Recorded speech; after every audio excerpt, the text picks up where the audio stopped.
How are you, fellas? Good, John. How are you? Very well, very well. Great to finally to meet you in this way. Yeah, for sure. So it's Brett. I'm Tristan. How are you? Good. How about yourself? Excited, super stoked. And I'm tired. A little bit of that too, but anyway, running off the adrenaline, I think. For sure. So tell us the John Hungerford story. Where did you start? Where did I start? I guess it started for me second year of university, and I was studying finance and accounting at Sydney Uni. And my about seven of my mates and I, we had just landed our first sort of major internship at one of the big four accounting firms. We all wanted to get into investment banking, and we really weren't the smartest group, so we kind of like had to settle for auditing as our next sort of best thing. And but it was okay. My mates and I thought like, this is going to be the path of success. At least we've got to start somewhere, and this can at least, we can find people who can mentor us and can lead us down that path, and we can go from there. And all of a sudden, my mates and I, especially one guy, a South African friend, Kellen, we were like, these people aren't successful at all. They're 35, they're 40, they're depressed, they complain about their wives, complain about their children, they drink coffee all day, they're unhealthy. How is this a market of success? Like, what's the future here for us as people who want to be, entrepreneurial spirited, reading books on Steve Jobs and caught up in that whole fantasy land. But we also went, look, we're a bit more rational than just going to start our own startup. We've got to start to think about this a bit more long term. Parallel to all of this, we started going out to places like the Ivy and to all the big super clubs in the city, because we're now cashed up 20-year-olds with, a grand a week kind of pay money. As you do, yeah. As you do, as for interns, etc. Going out Friday night and drinking and all that kind of stuff. And he basically said, look, Johnny, you fucking suck with chicks. You are just dreadful with women. You are just, like, atrocious, and you need to really start to hone your skills because it's embarrassing, basically, to that point. And he said, look, watch this video and come back to me. And the video that he basically made me watch was by Elliot Holtz. I don't know if you guys know him, but an African-American gym philosopher guy who I have an incredible amount of respect for now, who basically teaches men to really ground themselves, especially young guys. And he basically is like a father, a mentor for these guys, talking about, the 4 layers of strength. And Kellen sat me down in front of this video on YouTube one Sunday afternoon, and it was becoming a lion. How to become a lion amongst sheep. And he was paraphrasing Thus Spoke Zarathustra by Friedrich Nietzsche, the philosopher. And it sort of talks about how we, as a man, we go through different stages of life, different stages of development. As the child, we're just there to be looked after by our environment. As the adolescent, as we grow up, we become what's known as in that a camel. The camel gets all this burden thrown upon them. The shoulds of the world. You should do this. You should do that. You can't do this. You can't do that. It just becomes literally a beast of burden. And then very few men rise up and become the lion.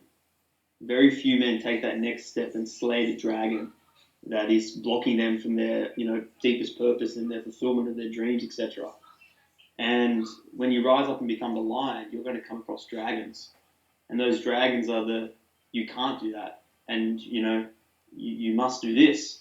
And you've got to slay them with your sword. And your sword is the I will and no. And this was the first video of this kind I've ever seen.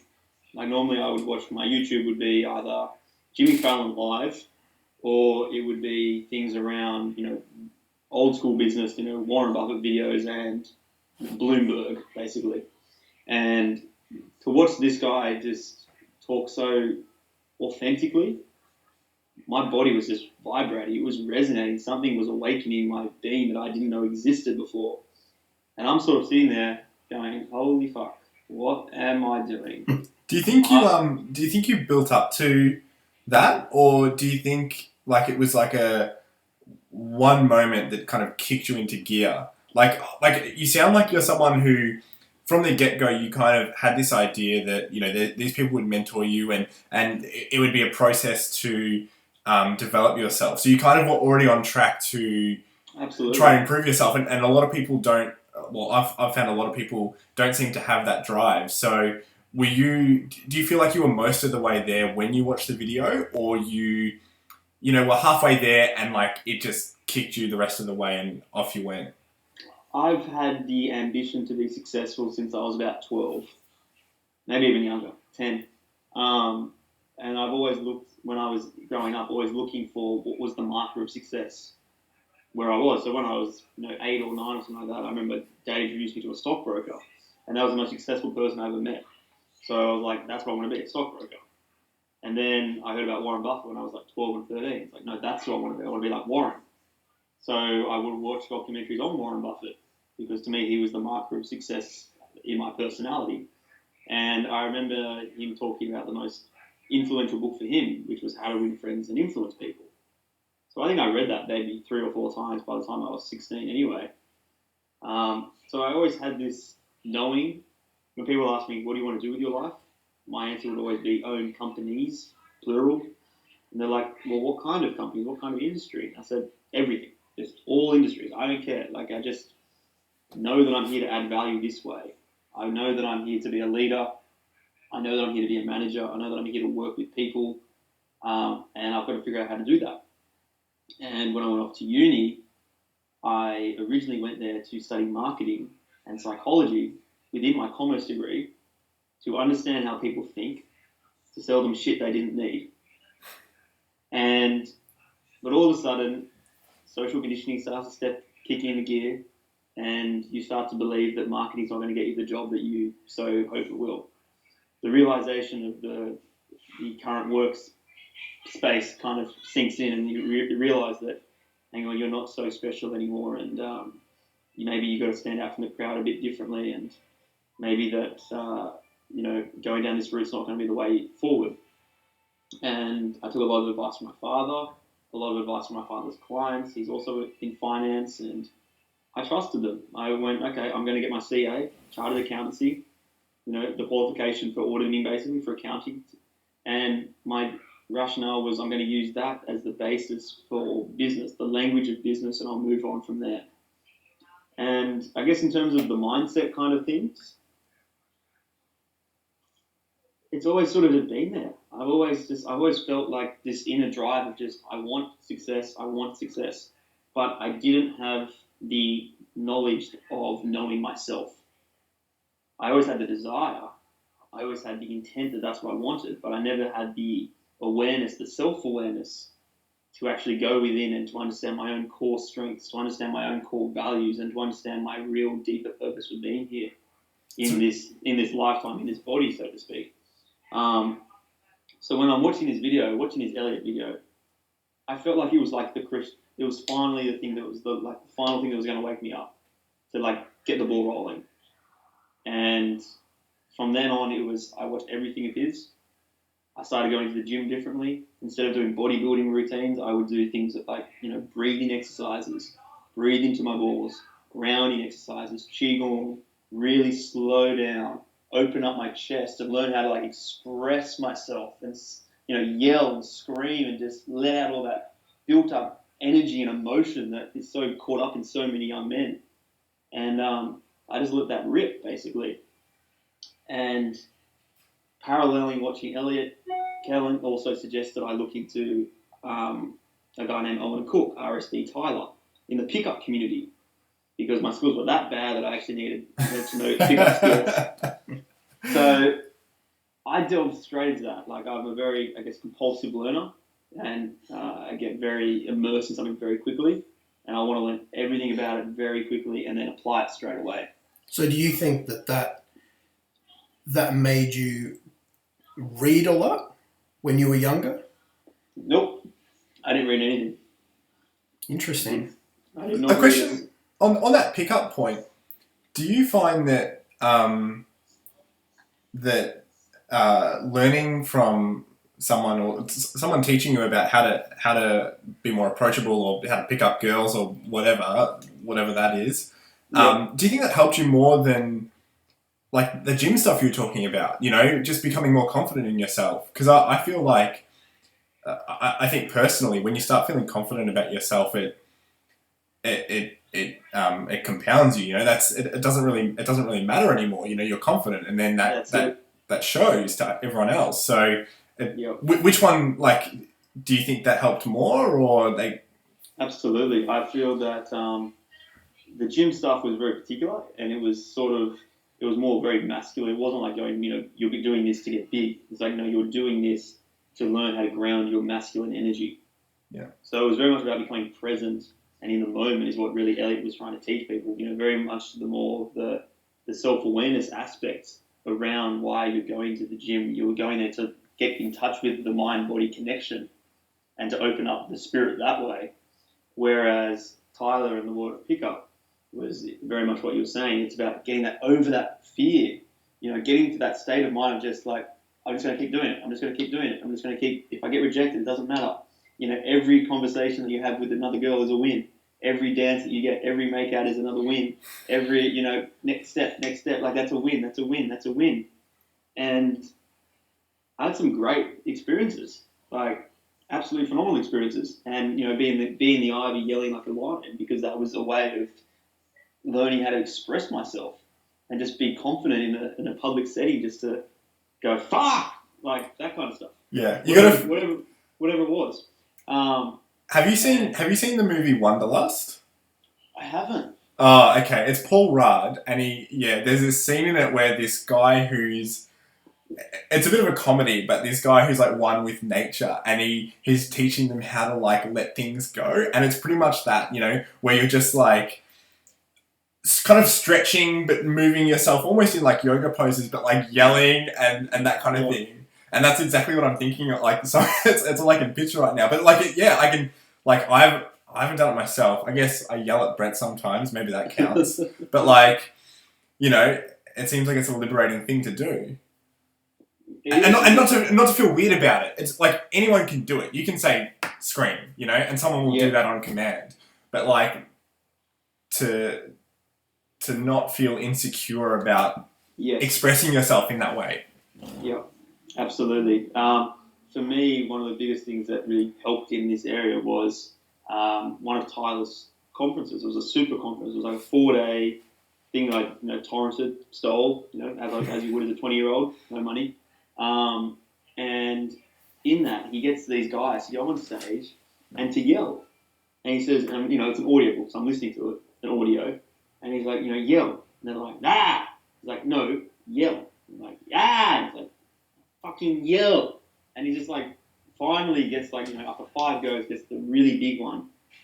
And he goes to the room and goes, do you feel the difference? It's like, yeah, I feel good. He's like, right. Because you're not stifled. Because you realise that it doesn't matter. You realise that it's just a bit of fun. It's just a game. It's not important in the way that you think it is. We don't care. It's only you that actually cares about this. The audience doesn't care. We want you to scream as loud as you can. That's the whole point of the exercise. But it's our insecurities, as you were saying before, that level of, lack of self-confidence that prevents us from expressing ourselves authentically. And the world of pickup, especially those sort of skills and practices, taught me so much about that. Was, okay, I've got to face my fears. I've got to step outside my comfort zone. I've got to talk to this beautiful woman that I've picked up because of some random techniques that I've picked up, and now I've got to have a conversation with her. Shit, what do I say? What do I say? What do I say? What do I say? And then it sort of dawned on me as I went more and more down the rabbit hole of pickup and ended up in a secret society devoted to the whole practice with Neil Strauss, the founder, the guy who wrote the game. I was in his secret society for about 3 months, spending about $400, $300, whatever it was a month. More than half my income, just like, I need to do this. I need to be part of this and learn more than just pickup, but also self-development across wealth, relationships and health and things like that. So in that, I learned marketing, I learned internet things, I learned a whole array of topics. But But the one thing that I really got at the end of it, and my time there, was to be successful with women. It's about being your authentic self. It's about being your true self. It's about being the best version of yourself, which is what Elliot was saying. And that sort of just really struck a chord with me for quite a while, and I sort of just sat with that for a very long time. And then the next step was like, okay, well, I need to start learning about my true self, because I don't know who I am. I have no idea. The world of pickup seems quite shallow. I don't want to keep doing this. This is boring. Like, and I remember one morning waking up next to a girl, and it was just embarrassing. Like, I don't know where I found her. It wasn't the looks. It was just the energy. It was just this. Is this what I've become? I was going to ask that. Like, I mean, Yeah. I'm not someone who would ever attempt to go into this whole like world of how to pick up girls. Yeah. Just probably based on the, I don't know, like the further you go down, does it get a bit cult-like and a bit Yeah, it does. disrespectful? You know, to women and that kind of thing. Like, I can There are understand. aspects to it. There are certainly aspects to it, Tristan, and I would say that I was really fortunate that the person that introduced it to me, you know, Kellen, and then subsequently into RSD, Tyler in particular, this one guy, he talked all about meditation. He talked a lot about being present in the moment, being in the now. He talked about Eckhart Tolle. So he was the one that did the super conference, and so I'm very fortunate that he was the one that I guess I got my download from. Had I gone down any other rabbit hole, yeah, I think it is pretty weird.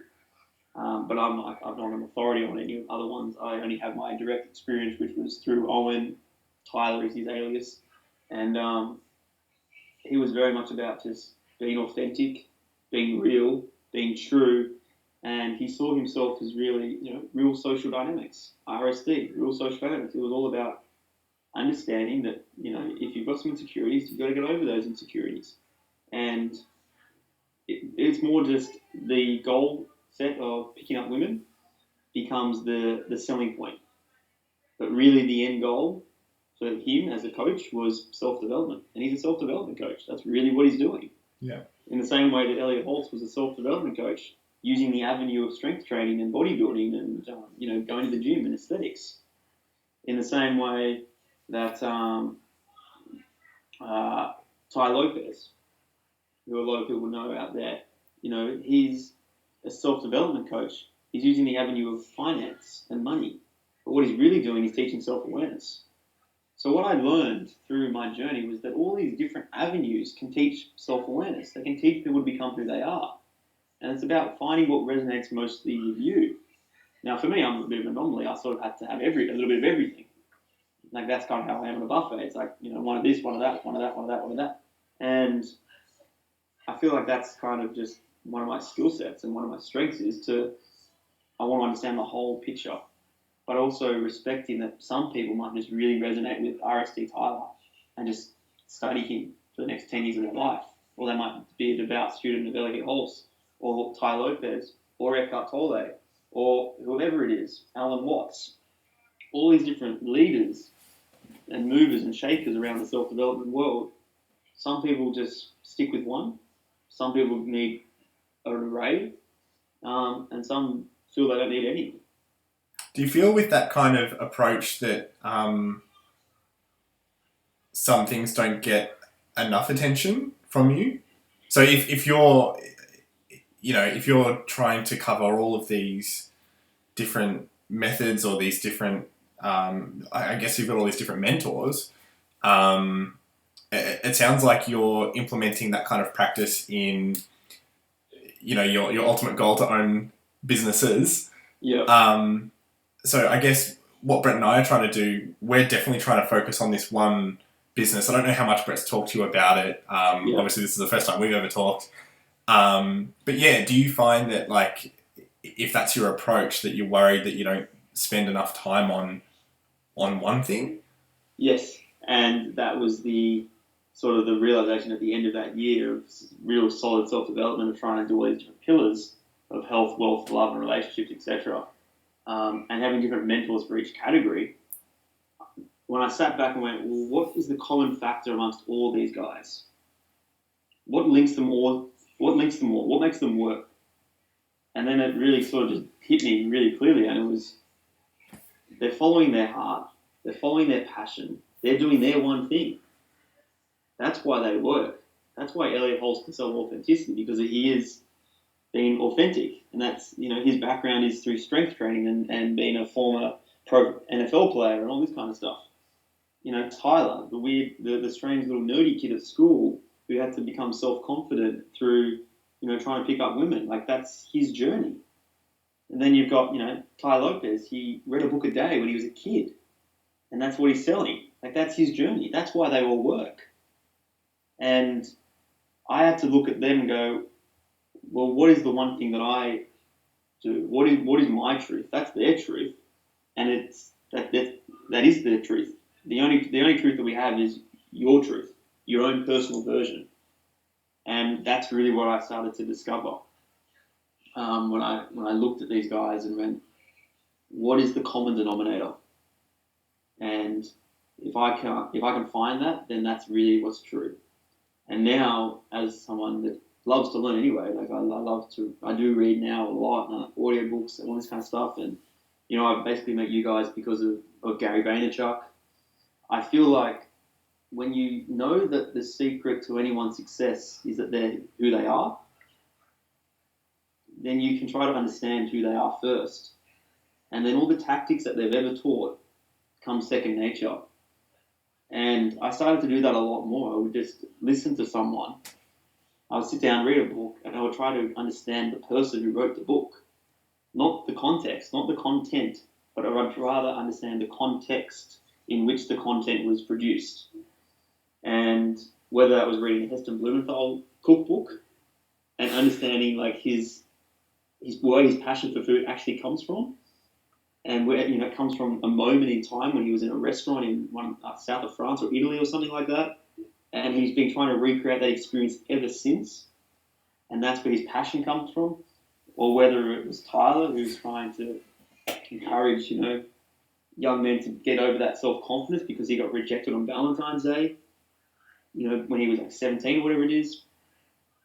All I know is that you can only sell your story, you can only sell your truth. And the more we try to duplicate and replicate other people, such as I'm going to be the Elliot Holtz of this, or I'm going to be the Tyler of that, or I'm going to be the Steve Jobs, or I'm going to be the next Zucks in entrepreneurship, I'm going to be the next Warren Buffett. It's like, no, it doesn't matter what the next is. You can only be the next you, because that's all you've got. And there's no point even thinking about in my personal opinion, where you're going in the future, because where you're going in the future is where you are right now. Because where you are right now will just duplicate itself unless you change something. The environment might change, those around you might change, but your mindset won't. What actually drives the whole thing won't actually change. So I've become very conscious lately of only talking about what I've done and only selling that, and not trying to be a life coach anymore, trying to talk to people in the way of, I can help you change your life. It's like, no, this is what I've done, this is my story, and I just walk away, I just leave it at that. And then people will like say, oh, actually, can you help me, or how does this apply to my life, or do you see this, or invite me to different places, because that's my truth.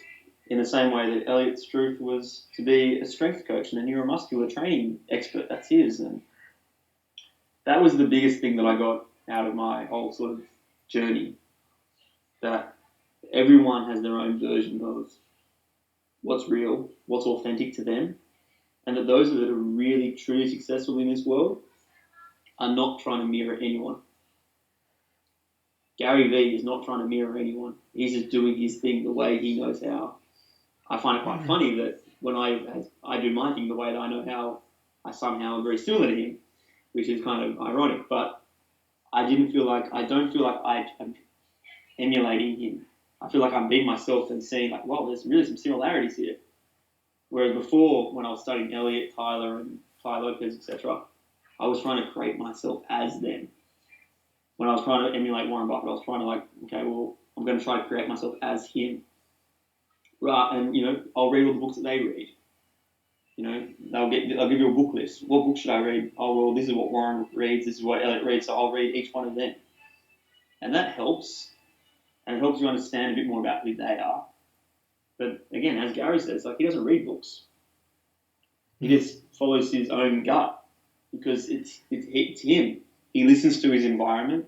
I listen to my environment now. That's why I'm talking to you guys, because my environment was telling me go on Anchor. My environment was telling me this is where I need to be. It's a platform that I can express myself so authentically. I can be invited into questions every time. I know I'm good in question and answer. I know I can talk for a long time. And by doing that, you guys got to know who I actually am. Not because of the facade that I was putting up, but because I was being authentic and just going, this is who I am. And sometimes I'll talk really spiritual. Sometimes I'll get really far down the level of consciousness and talk like that because that's who I am. But I can also have a very black and white conversation around business development because that's also who I am.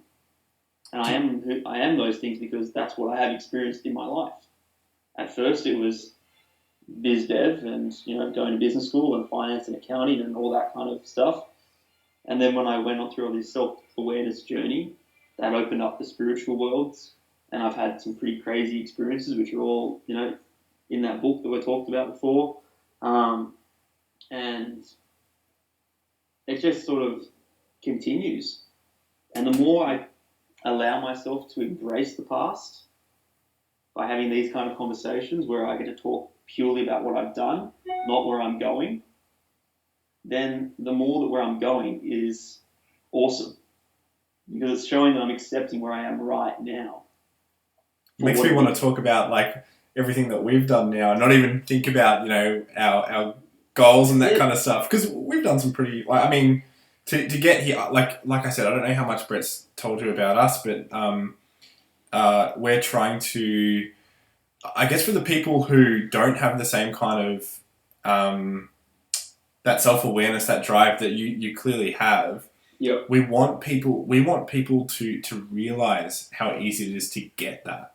And then to use it, and then whether it's every day they kind of check in with themselves or every week or whatever it is, that's what we're trying to achieve out of what we're creating as a business. So we're trying to create something that people can just use. It'll add value to their lives. It'll help them, you know, get to that level sooner and, you know, realize what's worthwhile and what's not so worthwhile. So, yeah, it's great to talk to someone who, like, you definitely have that, you clearly have that drive yourself. So, I know that when the time comes to make some decisions regarding, you know, what questions can we force people or well, encourage people to ask themselves through our software is going to have the greatest effect. And you know what, I'd love to kind of to ask you and just say, hey, what do you reckon? Obviously, we're not at that stage yet.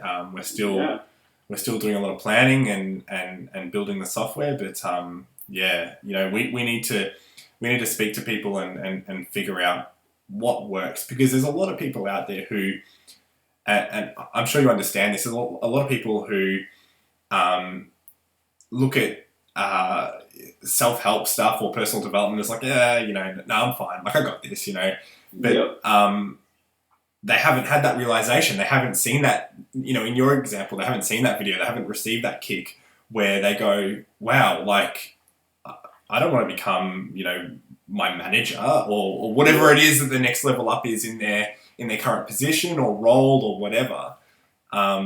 So, yeah, it's going to be a bit of a journey, I reckon, for us to figure out what resonates with people the most. We need to find what gives people, maybe, you know, if it's including links to media that says, look, this has worked for some people. Watching this video has really encouraged people. That could be something that we include, you know, this is, yeah.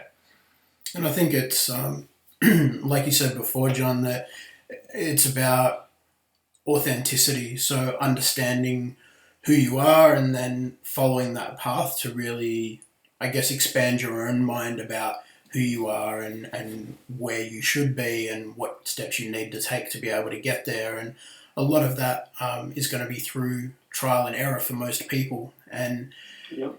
it'll be about having a bunch of managers that, excuse me, that steer you wrong. Yep. And you have to learn the hard way. And I guess what we're trying to build is something that helps you or helps everybody be able to ask those questions of themselves to really, I guess, discover themselves and to push the limits of what they understand about themselves and about where they're going and what they want to be and who they are. So Fantastic. I love it. I love it. It's such a need for it. And I know that I knew the first time when I heard Brett's voice on Anchor that you guys were something special.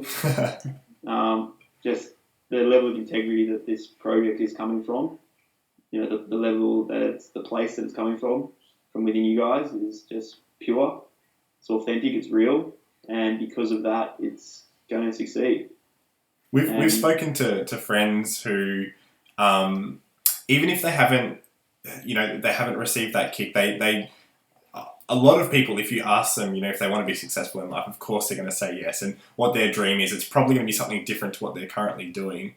But one of the things that we're trying to create is something that in your current workplace, you can be your best. You can set some goals. You can improve. Even if it's like working at a cafe, you can go to work, you can feel valued at that workplace, and you can develop yourself, whatever the skills may be. I'm sure in a cafe there's a multitude of skills that you can improve just on a day-to-day basis. So that's something we're trying to do, which is, I guess, a step down from the whole, quit your job, go off and follow your dreams. But still, I think it's valuable for everyone to just get the most out of life, And I kind of think that's like almost the first step as well, in that, if you take the time to challenge yourself and challenge the way that you think, that is kind of the first logical step to being able to find out what those dreams really are, what it is that you really want to accomplish,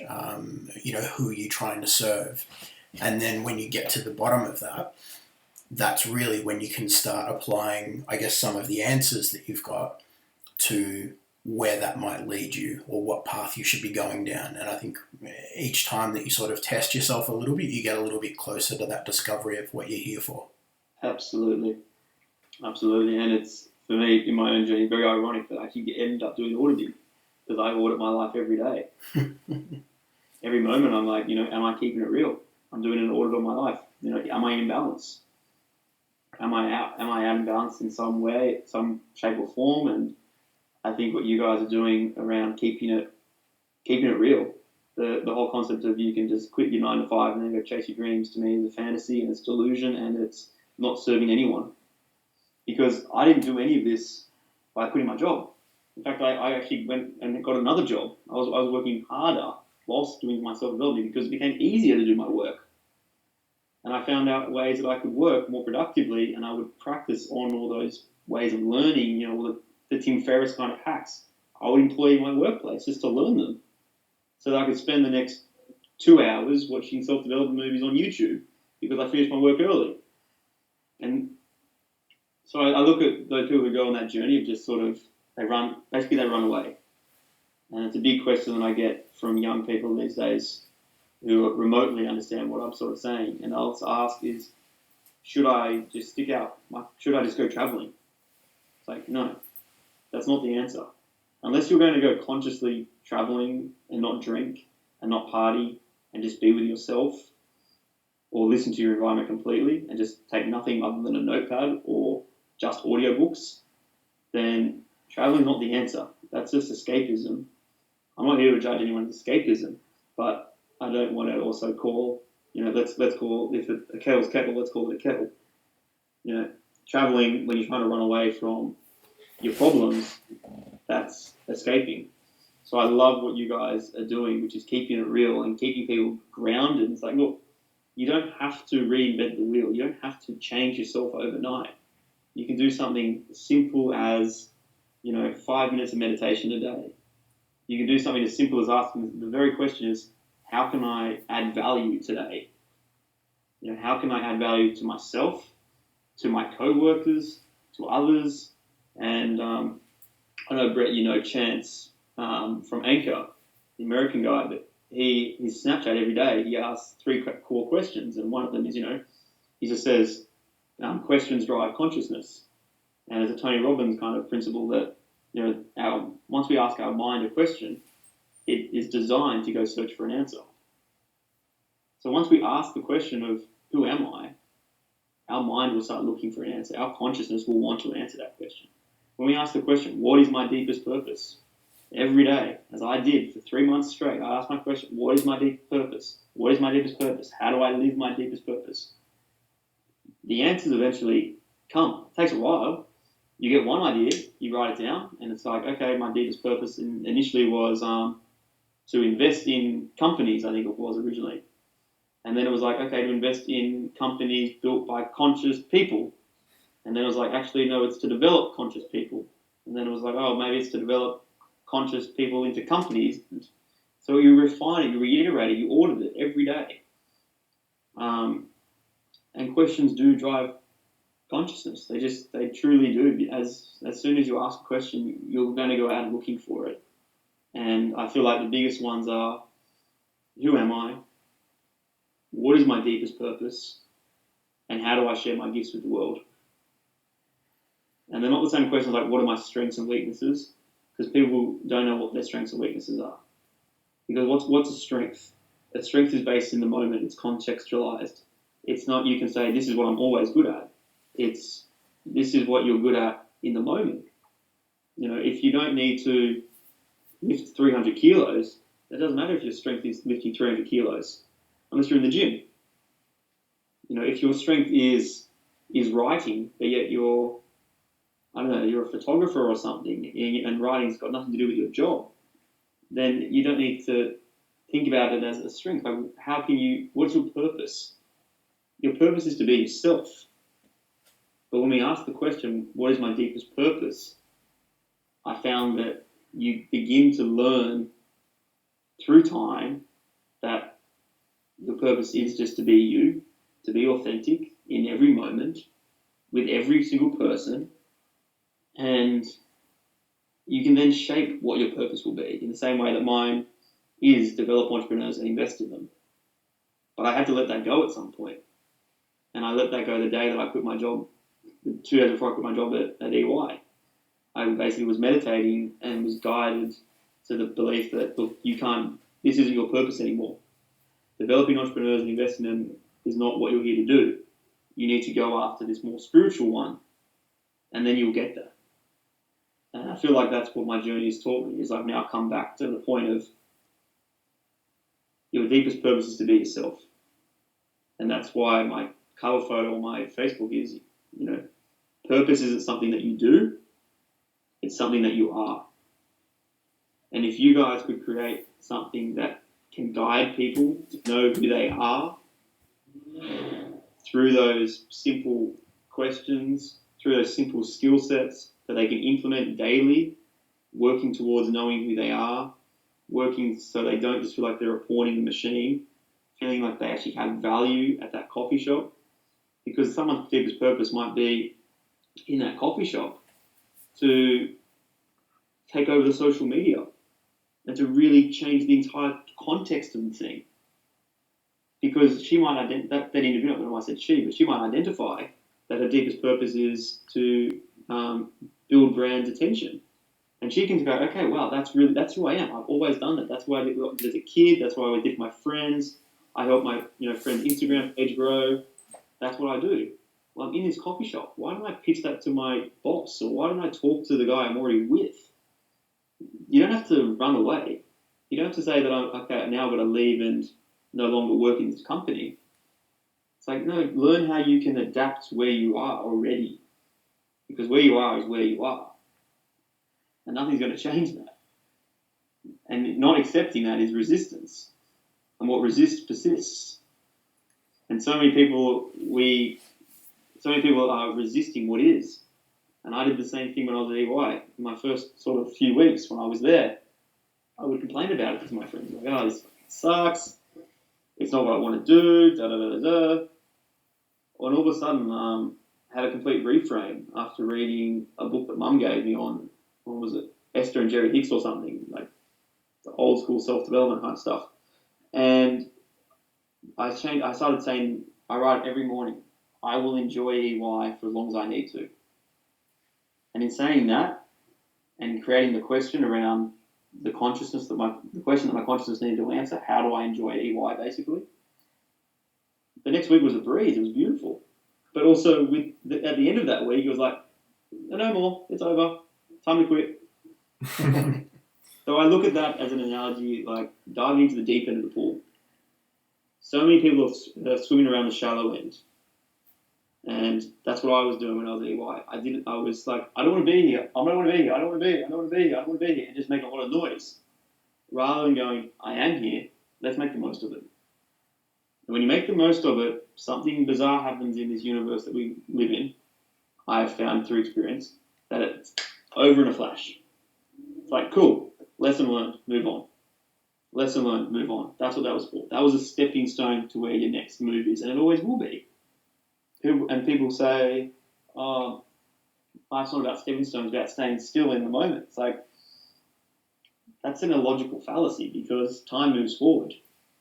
That's a dimension, that's a law of physics, that we have an arrow of time, we move forward, we grow. So what I like to think about is, I want to just grow at the same speed that everything else is moving forward.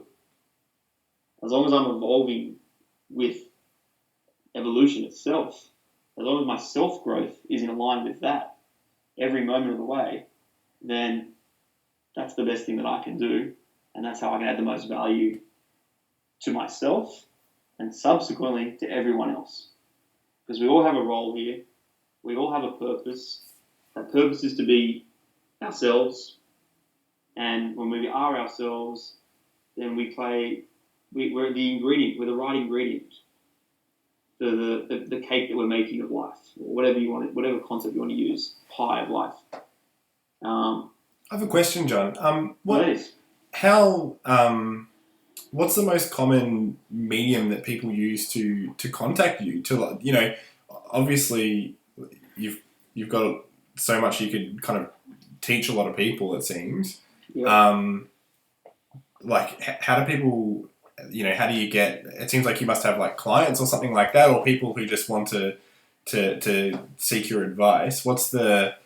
Obviously we've spoken to you through Anchor, and I feel like we should be like paying you right now for like all of this truth you're dropping, these truth bombs you're dropping on us right now. But Well, yeah, thank you, like guys. I really appreciate it.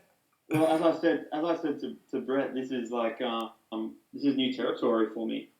So I've written all this in my book basically. Yep. And that's really the tool that I'm going to use to get that message out there. Yeah. Well, books are great in that sense because it leads on to so many different things, whether it's speaking at a conference or having, that one-on-one conversation with someone at a signing or whatever. Yeah. So that's seems like a really productive approach.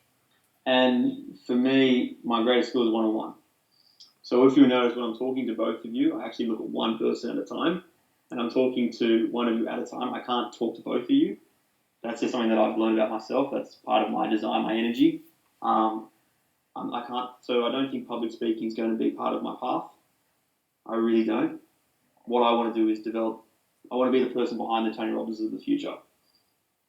I want the Tony Robinses to be on stage, and for me to be like, "Hey man, that was fucking awesome," and just give them a high five at the end of the day. And I just want to have 10, 12 Tony Robinses in the world, and I just want to work with them. And I want to be their guy. I want to be the coach of the coaches. Because I know I work best one-on-one. I know I've got truth bombs, but I also know people need a particular avatar to resonate with. And mine's very, very select. Mine is for those who really sort of already... It seems to be for the coaches. It seems to be for already those who are going to be the future leaders of the planet kind of concept. Like you guys, you're coming up with an incredible initiative, you're coming up with an incredible system, and it sounds amazing, and it's going to help so many people. and it's just awesome. And if I can add any value to you guys in any way, then I'd love to be able to do that. But I also know that me, say, jumping in on someone else's projects doesn't work. And I even had a meeting before when Brett called me before, and a guy through Anchor, Mark Floors, who runs like a business sort of consultancy kind of self-awareness kind of company in Sydney, and he gave me the option of, would you like to collaborate? And I basically had to tell him straight and said, look, man, I think the old me last year, the younger, like the one who was inexperienced with business, would have said, yep, absolutely, let's do it.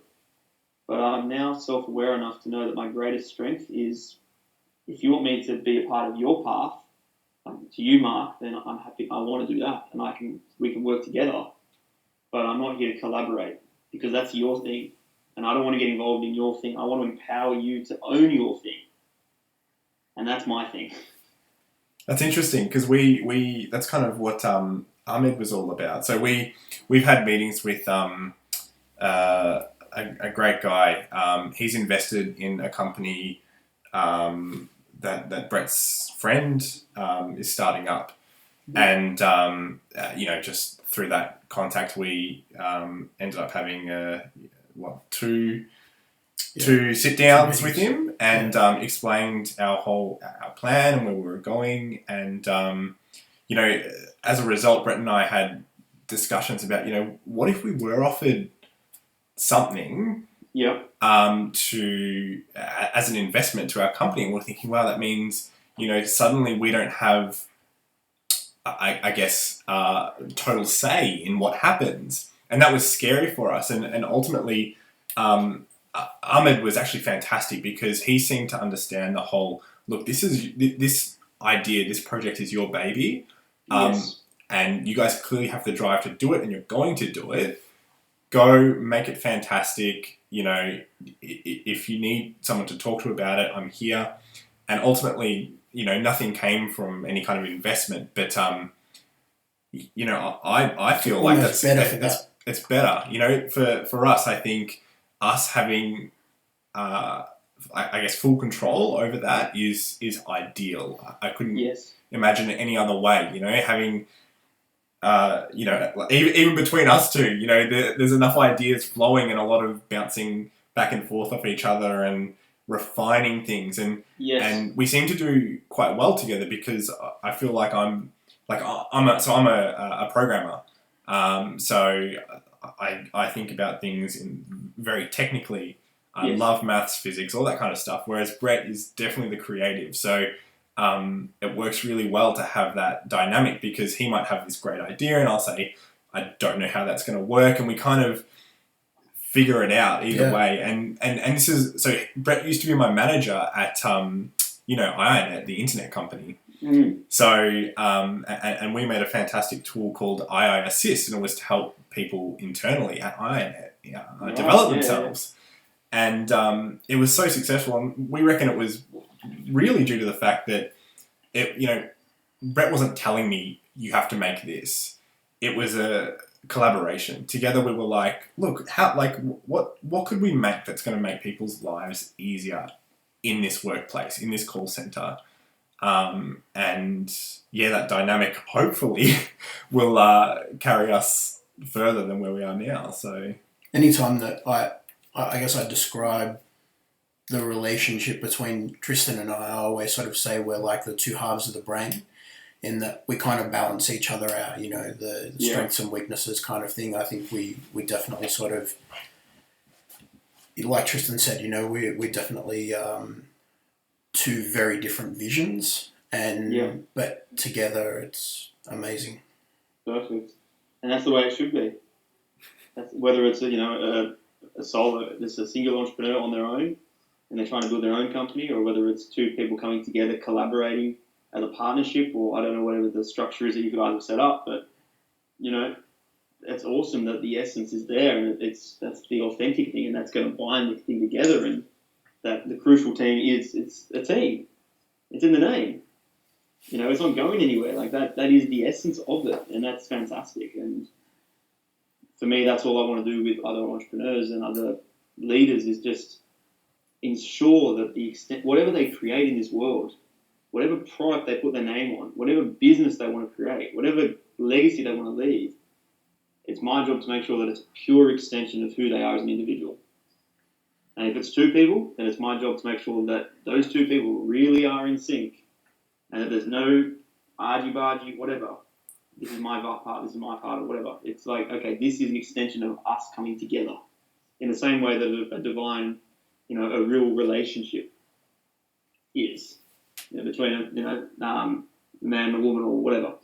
And it's like a pure extension of those two. The one and one come together and create a three. And, it's synergy. I'm just very glad that you use the term argy-bargy.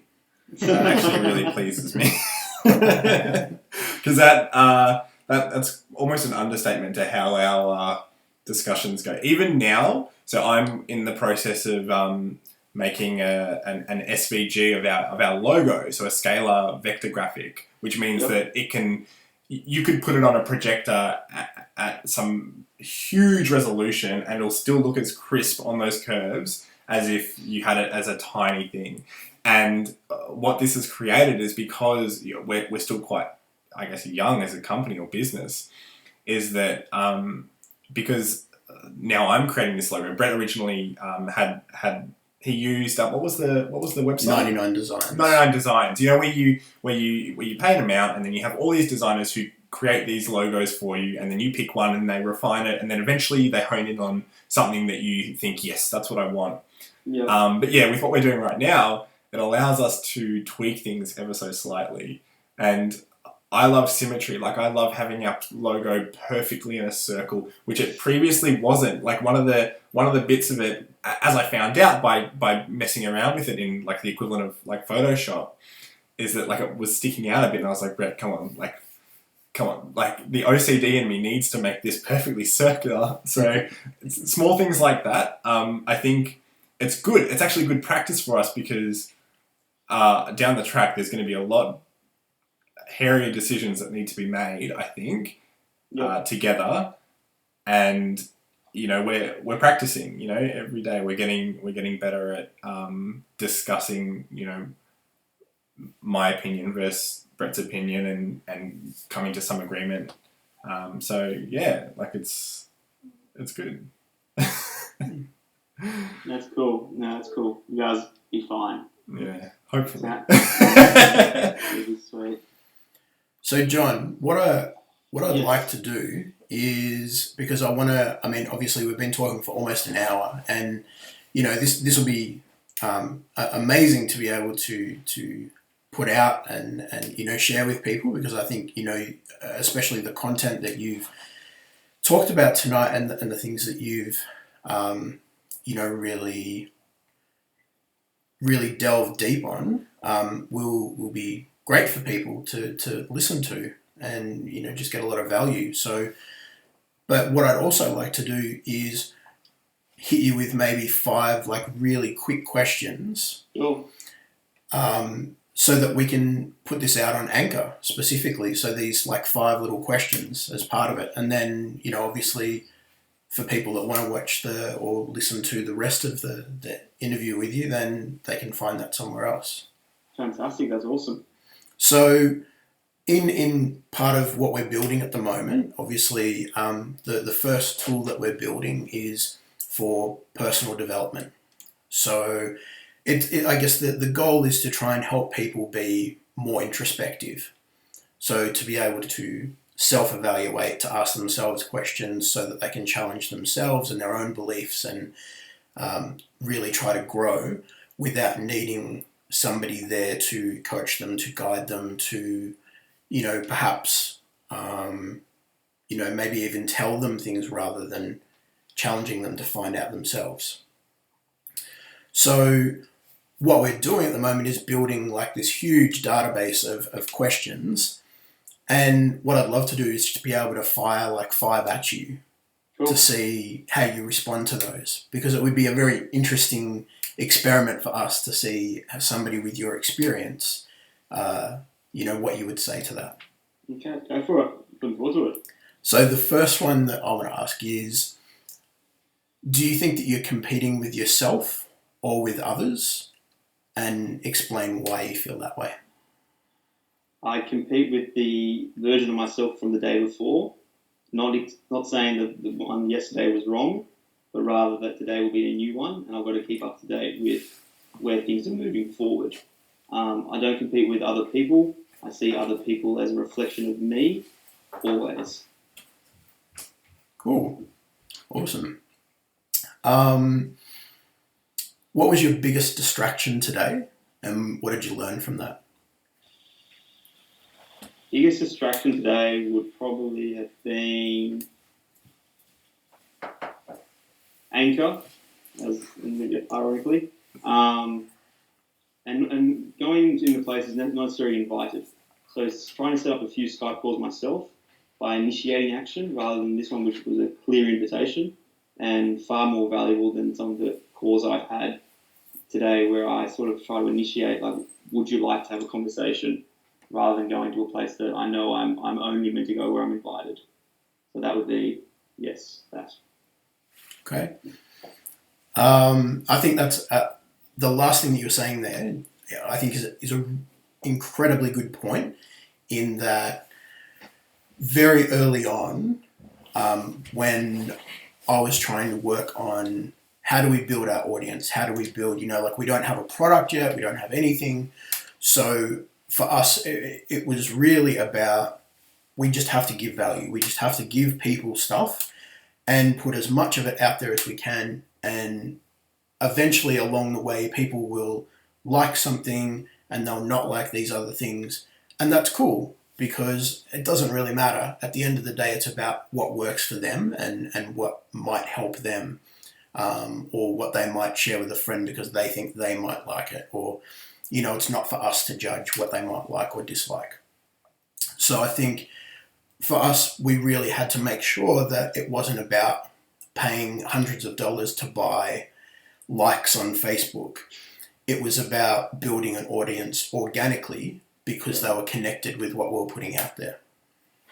Yeah. They resonate with the message. Yeah, that's right. In the same way you guys are resonating with what I'm saying. Like, if I try to go reverse engineer this myself, like, okay, I want to be on interview, I want to be podcasted or whatever, it would never work. Because you're coming from a scarcity mindset. You're coming from, I need this. I'm missing something. I lack something. Rather than the mentality that we're both coming from, which is, if I just give value and give content, then I'm saying to the person who's receiving that content that I'm whole, that I'm perfect, that I'm good, that I have value in myself to the extent that I'm willing to give this away. And then people come knocking on the door. And you never know who that person is. As Gary would say that, just because you get 7 views on YouTube doesn't mean one of those views on the Today Show. Yeah, that's right. So what is something that you need to let go of and why?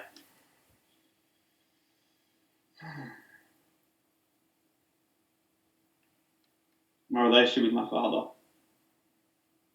When I left the corporate world, he did not see eye to eye with me, and there's a part of me that still wants that to come back.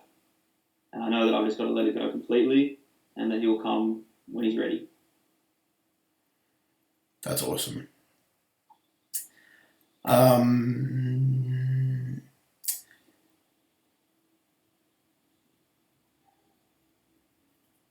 If you had to list everything you did today, would you consider yourself to have been productive? I would say today's been the most productive day of my life. I've been up since I had a call with Josh Hayes at 1 a.m. So Skype calls 1, 7, 8, 10, and then 3 face-to-face meetings. Yeah. If this isn't productive, I don't know what is. How many hours sleep do you get? The last month is probably about 4 hours a night, but before then I was doing 8 hours, 10 hours. I meditate a lot. I've meditated probably for an hour today, 2 hours maybe, just on and off, 15 minutes here, 15 minutes there, just keep basically like plugging the battery. Yeah. And if you didn't have the, I guess that, how you clearly focus on the gym and your health and that kind of thing, I'd imagine it'd be very difficult to have that kind of lifestyle if you didn't have the that the healthy side of things worked out. Absolutely. So I'm very lucky that I've aligned myself with a health and wellness company so my nutrition's like always on point, given that I travel all the way around. I know that 80% of my nutrition's like perfect in terms of the nutrients and what's in it, which is fantastic for me. And then meditation is just like like I said, plugging in the battery at the end of the day and like, I can sleep. The last question I'm really torn between, so I might let Tristan just pick one of these ones that's in front of us here. Which one are you, well, what numbers what are you looking at? I think 51 would be pretty good. I think 51 would be a good one to finish on. Okay. So, John, looking at your current attitude, actions, and engagement, where do you expect that to take you 5 years from now? Oh, I try not to think about the future. I see myself in America. I see myself giving high fives to like these awesome leaders on stage, giving their talks. I also see myself representing a very large multinational organization that teaches companies self-awareness. Oh, so you can already see yourself working for us then. Oh, that'd be awesome if we were. Yeah, wow. So what you're saying is we're going to work together in helping people have like self-awareness. All these companies are now starting to pop up who are teaching self-awareness. So it could be that I just create a company that's like a network of these awesome companies. So it's more like the client might need your product, might need your service more than they need someone else's service who's also in my like sort of referral group or whatever the hell it is. And I sort of am like in the same way that would be a doctor prescribes prescriptions. I could prescribe self-awareness prescriptions, and you would be one of those prescriptions, and then there'd be another one of those prescriptions, and I would be the representative for you guys face to face or something like that. That could be how I can see that playing out. The other version is for me to do an entire thing from scratch, very, Madison Avenue kind of whatever future of consultancy, Boston's consultancy group for 2020, where it's about recruitment, self-awareness, and it's about knowing who you are. And I've already started working on the business plan for that one, because that's the machine version of what it is to be me. That's the corporate version of what I do, and that is help people identify their strengths and to be who they are. And if I can do that at a corporate level and duplicate that through systems and sciences that I know exist, then that's what I want to leave as a legacy. That's awesome. Yeah. I just want to say thanks very much, John. It was awesome. Thank you. That was amazing. Thank you so much, guys. That was so cool. Thank you for holding the space to allow that to all transpire. Oh, it's all good. I'm grateful for Anchor to for allowing this to happen, this opportunity. So it's great. Yeah, thank you very much, guys. Cool. Well, I'm sure we'll talk again. Brett's mainly you're the face of the Crucial team at the moment, right? Being our social media guy. So it's probably more Brett, but I really enjoy like every day Brett's like, oh, Tristan, you can answer this question on Anchor. And he just holds the phone over and he's like, and because like I've hardly used it, I'm all awkward and like, and you'll end it after I've, haven't finished speaking or we're refining it at this stage. But, I'm enjoying learning, just, I guess, like you said, like how to be just honest and myself, just there's no point like trying to pre-script it or something like that. You just kind of have to blur how it goes. Yeah. So you don't get a pre-script when you're in front of a chick at a bar, and if you do, it comes across as fucking fake. What you do is you can be yourself, have fun, in your own world, in your own level of satisfaction, and bring them into your world. You invite them into your space by being, in cliched sense, the beacon of light. Be the light that the moths want to come towards. And if you can do that, then everything's easy. It's always abundance mindset. It's always wholeness. It's always people coming to you for your advice. And that's a much better place than trying to sell your advice in whatever field it is. Whether you're trying to sell a product, it's much better to have people coming to you that are wanting to buy rather than you're trying to sell. Yeah, absolutely. Cool. Thanks very much, John. Thank you so much, guys. That was awesome. Really appreciate it. And I look forward to whatever comes out of this and whatever you guys do. It's going to be epic. And I look forward to hearing more waves and more anchors. I love your opening, Brett. I love it. This is Brett from the Crucial Team. And it's just perfect. You get the plug in there every time. I love it. It works so well. I got told off for not plugging at the start when I said one. It was like, make sure to say you're Tristan from the Crucial Team. I'm like, oh, okay. Well, it's just so... Yeah. I know. Because there's two of us. I feel like on Anchor, that's become your name. Your name's not Brett. It's Brett from the Crucial Team. Yeah, that's right. which is cool. I like it. Well, it just had to be the differentiator, but because there's two of us, I wanted Tristan to be able to jump in and do it too. So, he's going to be Tristan from the Crucial Team. Yeah, we can't both be Brad. All right, guys. Thank you so much. It's been Thanks awesome. a lot, John.